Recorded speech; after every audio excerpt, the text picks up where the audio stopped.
கிறிஸ்துவுக்குள் பிரியமானவர்களே, ஆண்டவராகிய இயேசுவின் நாமத்தினாலே என் அன்பின் வாழ்த்துக்களை தெரிவித்துக் கொள்கிறேன். இந்த புத்தாண்டு தினத்திலும் ஆண்டவராகிய இயேசுவின் நாமத்தில் இந்த புத்தாண்டு தின வாழ்த்துக்களை என்னுடைய எவர்கிரீன் மினிஸ்ட்ரி சார்பில் எங்கள் குடும்பத்து சார்பில் உங்களுக்கு சொல்வதில் மிக்க மகிழ்ச்சி அடைகிறேன். அன்பானவர்களே, இந்த 2025வது ஆண்டில், அதாவது இந்த 25வது ஆண்டின் வாக்குத்தத்த வசனமாக ஏசப்பா நமக்கு சொன்ன வார்த்தை என்னன்னு கேட்டீங்கன்னா, 2 ராஜாக்கள் 25ஆம் அதிகாரம் 27ஆம் வசனத்துல பார்த்தீங்கன்னா பின்பகுதியிலிருந்து நான் வாசிக்கிறேன், கேளுங்க.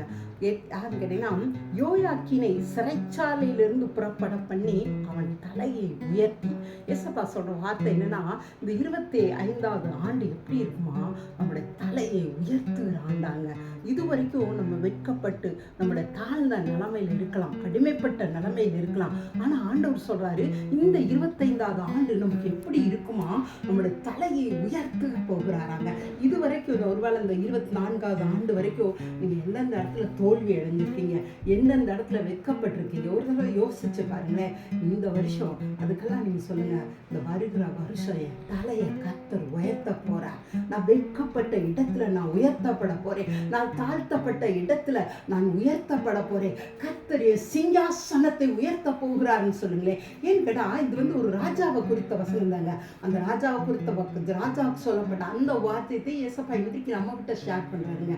என்னன்னு கேட்டீங்கன்னா, அந்த யோயாக்கீன் அந்த ராஜா யாருன்னு கேட்டீங்கன்னா, யோசியா ராஜாவோட பேரு, அதாவது தாவீது ராஜாவோட வம்சத்துல ஒரு ராஜா இல்லைங்க. இந்த ராஜா 18 வயதா இருக்கும்போது ராஜாவாயிரியா. 3 மாசம் தாங்க அரசாளுவியா. ஆனா அதுக்குள்ள நேபுகாத்நேச்சர் அவர் அரெஸ்ட் பண்ணிட்டு வந்துடுறாரு. அரெஸ்ட் பண்ணி பாபிலோன்ல அவங்க சிறைச்சாலையில வச்சிருக்காங்க. ஒரு ராஜா சிறைச்சாலை வஸ்திரம் தரித்து ஒரு அடிமையை போல வாழ்ந்துட்டு இருந்தாங்க. நல்லா வாழ வேண்டிய ஒரு ராஜாங்க. பாருங்க, 18 வயசுங்கிறது எவ்வளோ யங் ஸ்டேஜ்.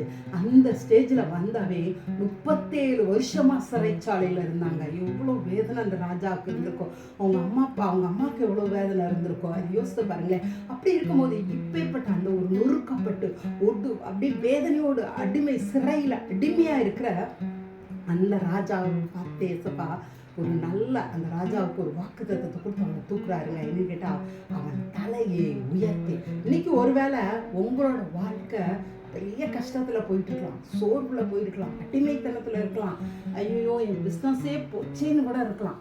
போன வருஷம் பூரா வெட்கப்பட்டு இருந்திருக்கலாம். ஆனா உங்களுக்கு இந்த வருஷம் சொல்றேன், ஒருவேளை உங்களுக்கு வேலை கிடைக்காம இருந்திருக்கலாம், ஒருவேளை உங்களுக்கு வர வேண்டிய லாபம் வேற அவங்களுக்கு போயிருந்திருக்கலாம், எத்தனையோ காரியங்கள் நடந்திருக்கலாங்க.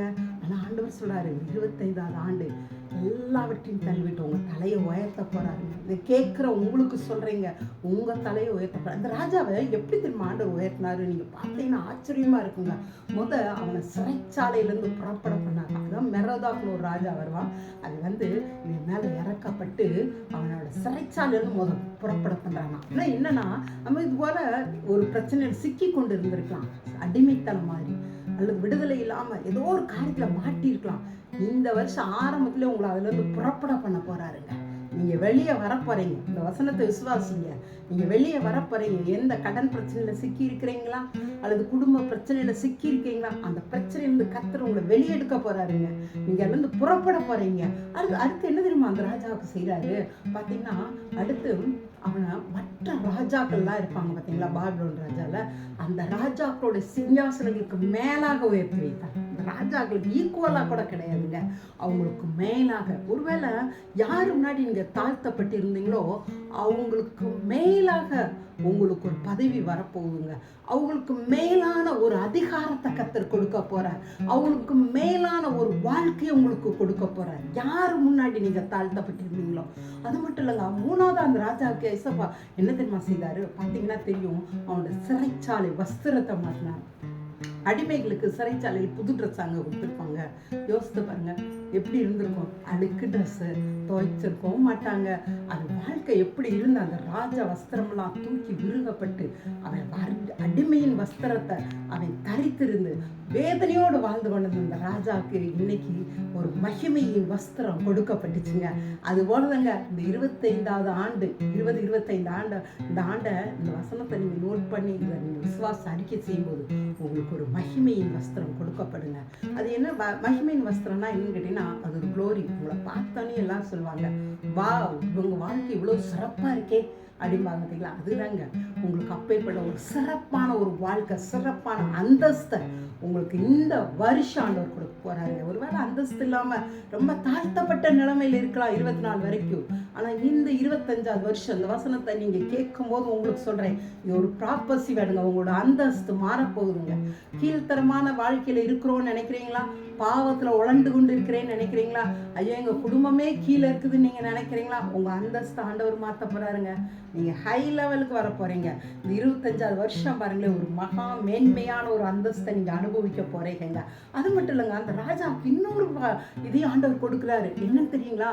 அந்த ராஜாவை வெளியெடுத்தான் பார்த்தீங்களா, மெரோதாக்னு ஒரு ராஜா. அவன் எல்லாருக்கும் பெரிய ராஜா. அவன் இந்த ராஜா உயிரோடு இருக்கிற நாளெல்லாம் அவனுக்கு அவனோட சாப்பாட்டுக்கு அவனோட செலவுக்கெல்லாம் கவர்மெண்ட்டே காசு கொடுக்கணும்னு சொல்லிச்சாங்க. இது எப்படி பார்த்தீங்களா? கவர்மெண்ட் அவன் சும்மா இருந்தா போதும், அவன் ராஜா வாழ்க்கை வாழ்றதுக்கு அவனுக்கு உழைக்காமலே அவனுக்கு காசு வருவாங்க. இதுதாங்க உங்களுக்கு ஒரு பெரிய ஃபேவர் இந்த வருஷம் கிடைக்க போகுது.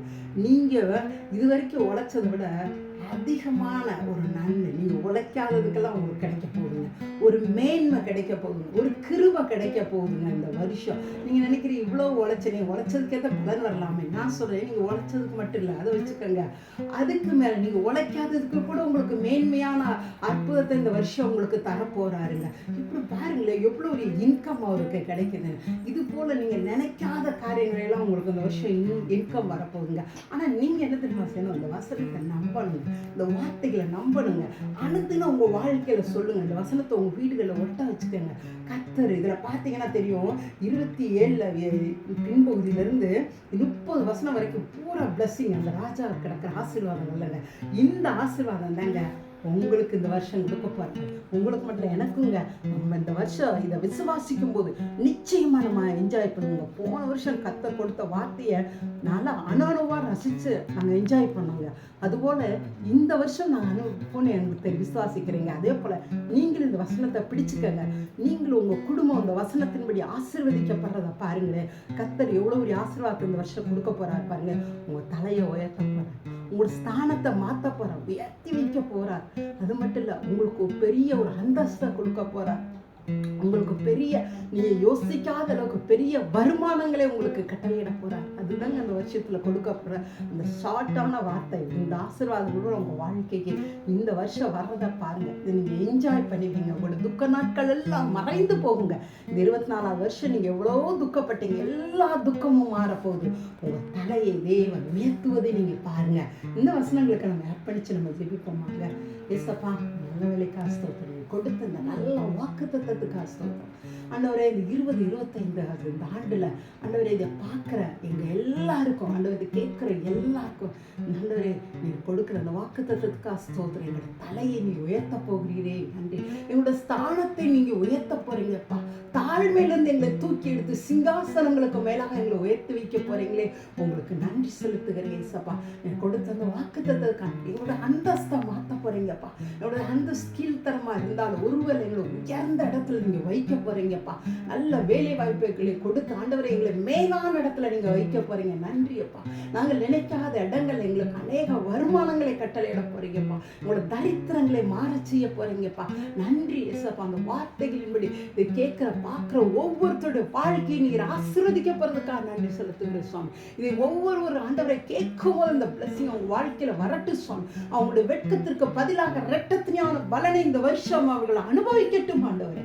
போதும் ஆண்டவரே. உங்களுடைய துக்கம் சந்தோஷமாய் மாறும் சொன்னீங்களே, அந்த துக்கம் எப்படி யோயாக்கினுடைய சிறை இருக்குங்கிற துக்கம் மாறியதோ அதுபோல இவங்களோட வாழ்க்கையின் இந்த துக்கம் அந்த வருஷம் மாறட்டும் ஏசப்பா.